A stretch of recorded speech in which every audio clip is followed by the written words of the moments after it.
Good morning, Antarctica. This is not a test, broadcasting live from the USS Cognitive Dissonance, patrolling at 66.6 degrees south of Sanity. This is Armed Forces Radio, the official voice of your tax-funded snowball patrol. I am your emotionally compromised host, Dano, beaming to you live from the southernmost edge of reason, where the coffee's frozen solid and the conspiracies are hotter than a YouTube comment section. Now, let's check that flat Earth weather forecast, shall we? Today's weather? Cold. Damn cold. Real cold. So cold your boxers didn't just shrink. They turned into a hostile, brittle fabric nation demanding diplomatic asylum in your ass crack. Visibility? As low as the bar of evidence in conspiracy TikToks, or in other words, none. Tomorrow's forecast? Same shit, different day. Temps will plummet faster than morale, visibility will be non-existent, and wind speeds will be high enough to sandblast a soul. Speaking of morale, let's give a big shout out to Task Force Tinfoil, who is still here defending the mythical ice wall from intrepid truth seekers, science deniers, and the dudes with GoPros taped to their kayaks. Today's show is unofficially sponsored by the secret black budget of the Pentagon, where the Joint Chiefs took one look at the idea of defending a mythical ice wall and filed it under classified comedy. It's the most expensive, logistically impossible, and gloriously asinine operation never conceived, and yet somehow still trending in conspiracy circles with the confidence of a toddler holding a water balloon. Now, on to the music. We are kicking off this hour with Latitude Adjustment by Percy and the Dissonant Penguin Band.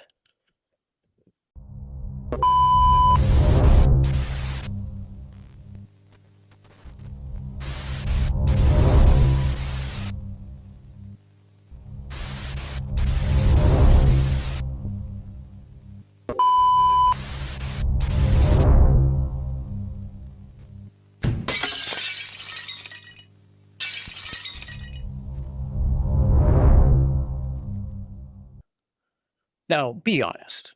Did that opening sound ridiculously absurd? Good. We're setting the right tone right from the jump. Welcome back to Unfornicated, where we dare to ask the questions that, well, some people are asking. Now, for those of you who have managed to avoid this particular rabbit hole, the Flat Earth community posits that our world isn't a spinning globe, but rather a flat topographical plane. And around the edge, a colossal 65,000-mile-long ice wall to hold the water in. Now, never mind that ice floats on the water, but that's a topic for another video. Our mission in this episode is to defend this ice wall. Not from the defection of NASA penguin whistleblowers, but from intrepid truth seekers in search of the firmament or the lands beyond or whatever else the flat earthers imagine is out there. Of course, they would have evidence of this militarization, right? Oh, wait, maybe this video.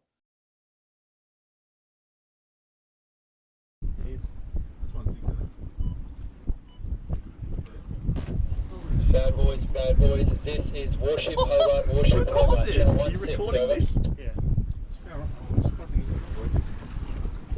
Yeah, we've got your warship.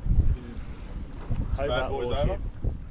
So they mean to tell us that fishermen wearing short-sleeved shirts in a small fishing boat with an outboard motor is going to travel 2,500 kilometers from the Bass Strait, which is located between Tasmania and Victoria in Australia, all the way down to Antarctica for reasons? Well, that video has been thoroughly debunked multiple times. What else do they have as evidence? Nothing? Well, let's go back to this patrol. How would this work? I know. Let's ask the Globebusters.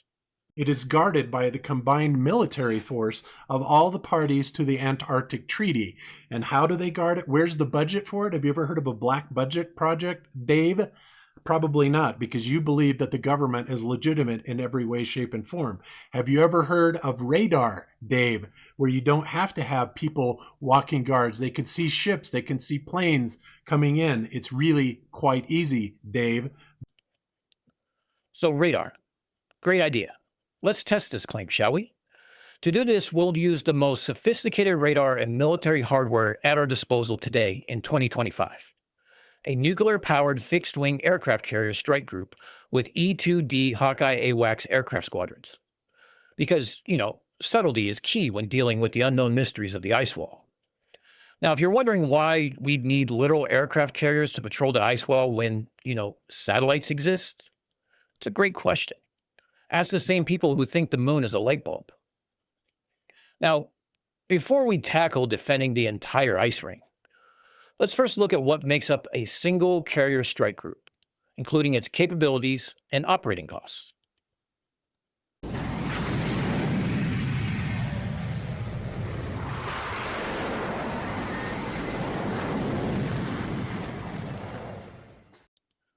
Now, let's meet our protagonists. First, the nuclear-powered aircraft carrier. These floating behemoths are essentially self-sustaining cities, capable of projecting power across vast distances. Each one is a marvel of engineering, a testament to human ingenuity, and a target the size of several football fields. On board, there are approximately 5,500 sailors that call this ship home. I used to be one of them. Next, we have the E-2D Advanced Hawkeye. Now, this aircraft is basically a flying radar dish using the AN/APY-9 radar, with the ability to see both air and surface targets at a range of about 300 miles. Now, that's assuming optimal altitude, perfect weather, cooperative targets, and no one hiding behind a glacier, which, let's face it, sounds like an average day on the ice wall in the Southern Ocean.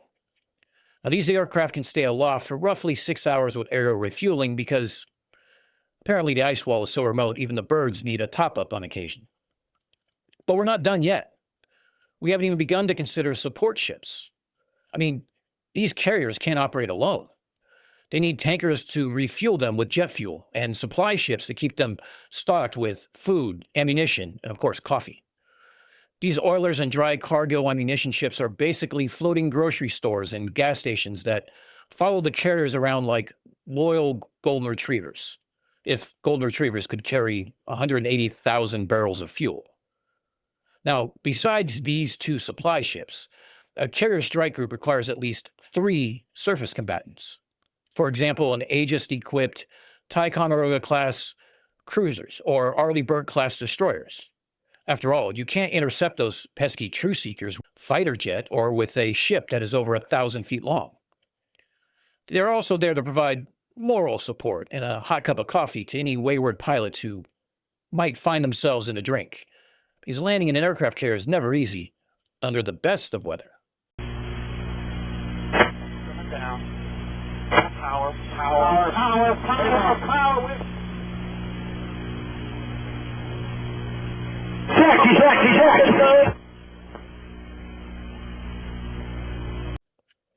But what are the actual capabilities of this single carrier strike group? And how does it relate to maintaining continuous coverage of our hypothetical 65,000-mile ice wall? I mean, after all, we can't just have a single Hawkeye lazily circling overhead. This would require overlapping E-2D patrols, flying simultaneously in a coordinated dance of radar coverage. Now, together with the support ships, a single strike group can surveil about a 1,500-mile patch of oceanic conspiracy. Now, since we understand what a single carrier strike group is capable of, let's move on to the operations cost of this carrier group.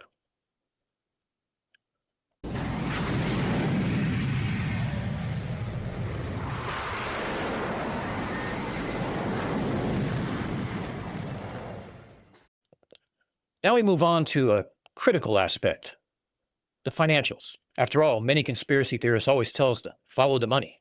So let's do just that.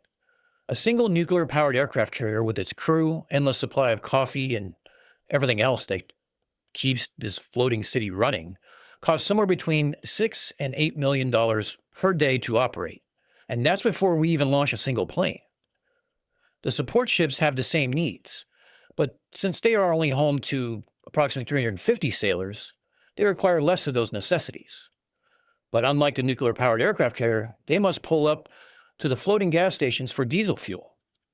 Now, the operating costs of each of these ships are approximately $222,000 per day to operate. And as we just discussed, the carrier strike group consists of at least 5 of these support ships. That brings the ground total of operating costs for a single carrier strike group somewhere in the neighborhood of $7 to $9 million per day.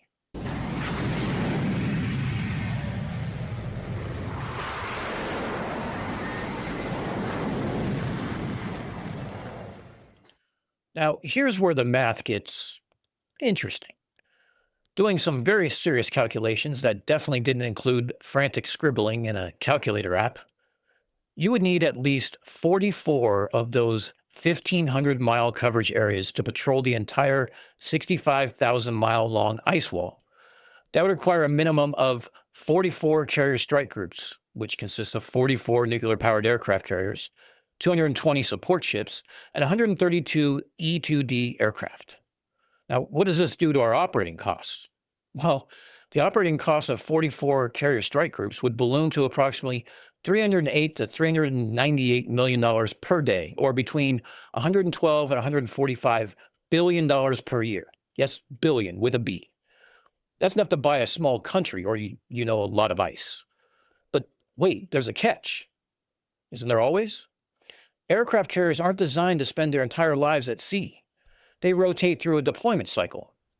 It consists of a short rest and relaxation period for the crew, followed by a lengthy period of maintenance that can take up to a year, before starting an intense training schedule prior to being deemed ready for deployment. And once you're clear for deployment, then the carrier strike group gets underway to get to its patrol. A typical deployment cycle is between 24 to 36 months. And if you think every carrier strike group can be battle ready year-round, I have an iceberg to sell you. So to maintain that continuous, round-the-clock, 365-day-a-year ice wall patrol, while keeping with the 24 to 36-month deployment schedule, we need to have 4 times as many fixed-wing aircraft carriers in the rotation. That brings our grand total to a brain-melting 176 carrier strike groups. Now, the yearly tab for this? A price tag between $448 and $508 billion. That is higher than the defense spending budget of every country except the United States. But let's suspend our grasp on reality for a moment and imagine, just for a second, that the Navy actually did this. Welcome to Operation Snow Globe, launched after the signing of the Antarctic Treaty of 1959 under the ultra-classified Project Fridge Magnet. The mission? Maintain an impenetrable naval blockade around the edge of the Earth to keep reality from leaking out. Now, this task force includes 176 aircraft carrier strike groups, 1.2 million sailors, and 600,000 barrels of diesel per week. Also, a rotating squad of firmament observers and 3 Navy-certified penguin whisperers, because why not? Each sailor was issued a compass that only points inward, and a Flat Earth Official Secrets Act NDA with a monthly psychological evaluation to cope with the isolation and the cold and the existential despair of knowing you're guarding the edge of logic. Mission success was reportedly measured by the number of truth seekers intercepted while paddling towards the ice wall in inflatable rafts. And naturally, not a single TikTok leak in nearly 65 years. Because, of course not. Now, then there are the port calls, the wear and tear on the equipment, the logistical headache of rotating hundreds of thousands of personnel, and the sheer psychological toll on the sailors after spending months and months staring at, well, mostly ice. And this doesn't include any other deployments these carriers might be doing in other parts of the globe. I mean, speaking of personnel, each carrier strike group consists of approximately 7,250 sailors. Multiply that by 176 carrier strike groups, and you've got over 1 million sailors, basically a floating nation with nuclear-powered coffee.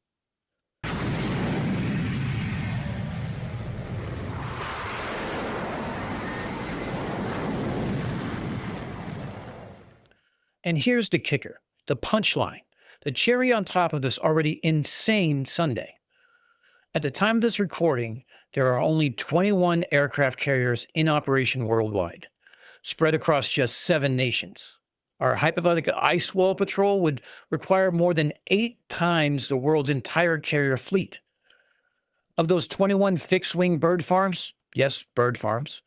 Only half are nuclear powered, and the other half being conventionally powered with either diesel or gas turbines.